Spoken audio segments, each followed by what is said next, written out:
Começa agora o programa Integração 5.0, o seu novo canal de comunicação do Encontro Indústria Porto.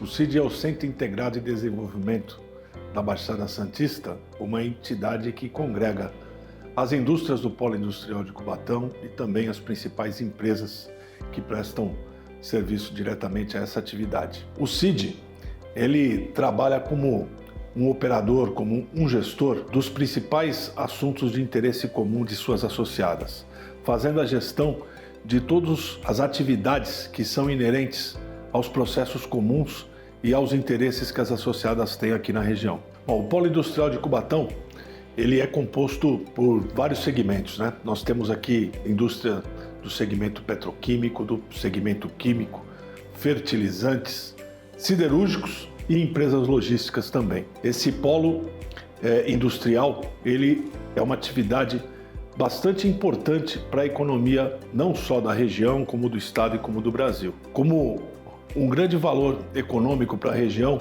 a gente tem a sua importância na geração de renda, na geração de emprego, no recolhimento de impostos e também no desenvolvimento de todas as suas atividades relacionadas à responsabilidade social. Os nossos produtos aqui, eles são reconhecidos, como produtos vindos da indústria de base.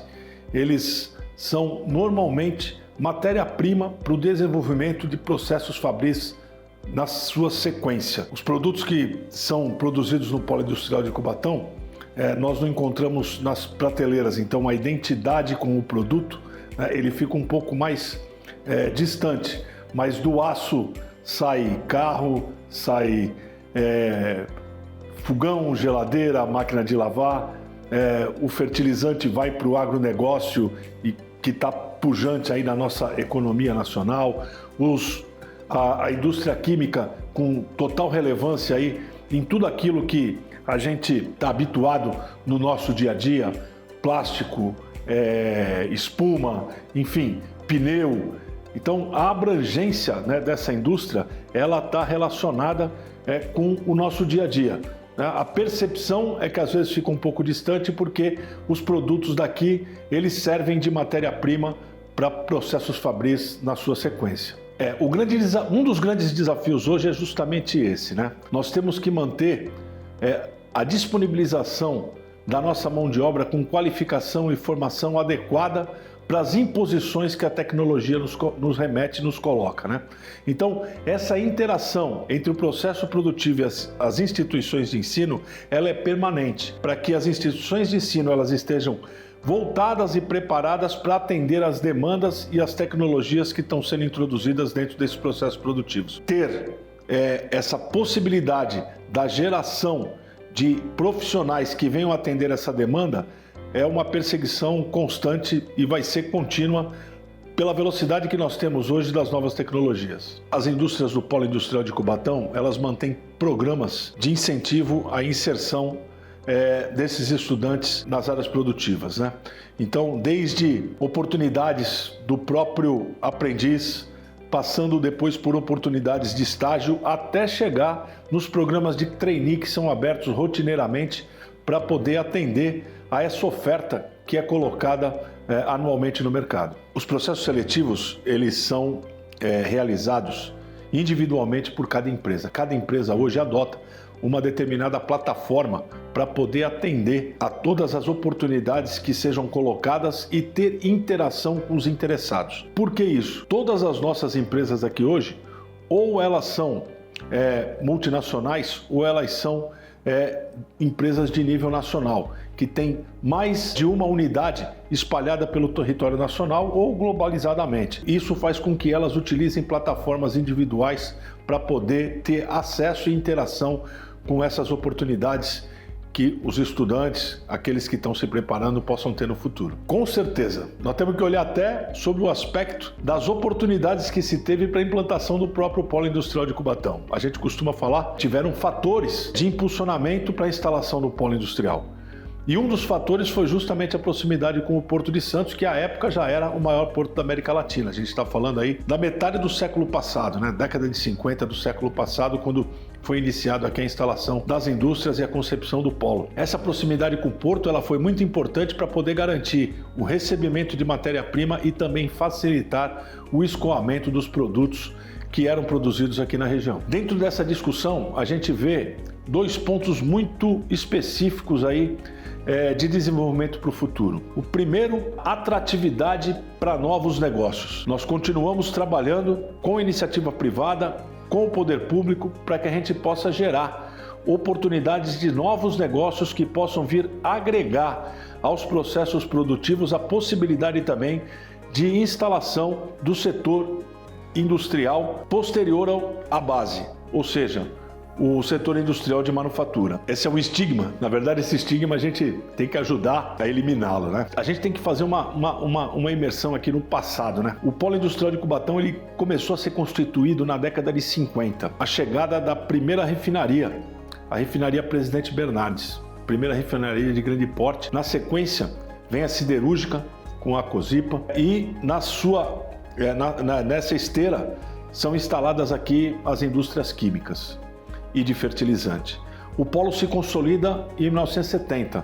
Então a gente tem aí um período de produção bastante curto entre a sua instalação, né, e a sua capacidade plena de produção. E a gente vai falar dos problemas ambientais já na década de 80, que quando surge aí as primeiras legislações nacionais voltadas para o controle ambiental, né, quando a gente vem com o órgão ambiental de São Paulo, constituído em 1976, enfim, a história dessa que fica marcada, né, por essa questão da poluição, ela é muito curta, porque em 1992 a gente já tem um reconhecimento da ONU como Cubatão sendo cidade símbolo da recuperação ambiental. De 92 para cá, nós já temos 33 anos, né?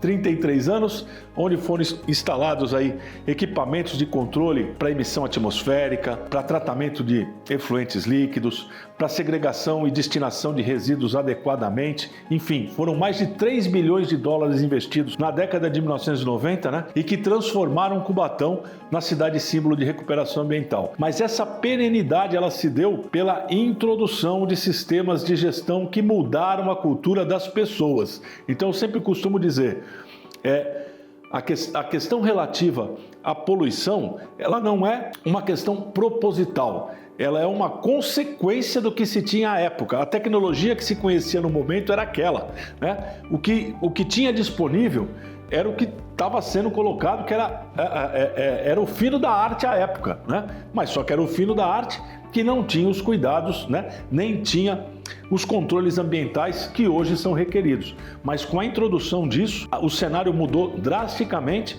mas o que possibilitou a garantia e a perenidade foram as pessoas. E as pessoas como? Mudando a sua cultura e tendo um sistema de gestão introduzido para garantir que nós tenhamos uma produção permanente, mas que tenha os controles ambientais garantidos também. E uma outra questão muito importante, uma outra oportunidade, é a gente buscar alternativas de energias e principalmente aquilo que diz respeito aí à possibilidade de produção de energias limpas, como por exemplo amônia verde, hidrogênio verde, e poder transformar Cubatão num grande hub de produção e distribuição dessa energia alternativa, não só para consumo específico da indústria local, mas também com a oportunidade da gente poder estar abastecendo outros setores e outras oportunidades também que se tenha muito vasto, como por exemplo o setor da navegação,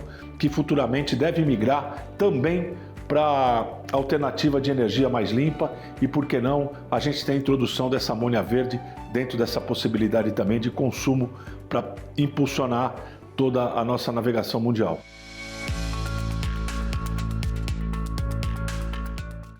O crescimento do ano passado mostrou que a indústria brasileira vem evoluindo cada vez mais, mas também apontou quais as tendências dessa evolução.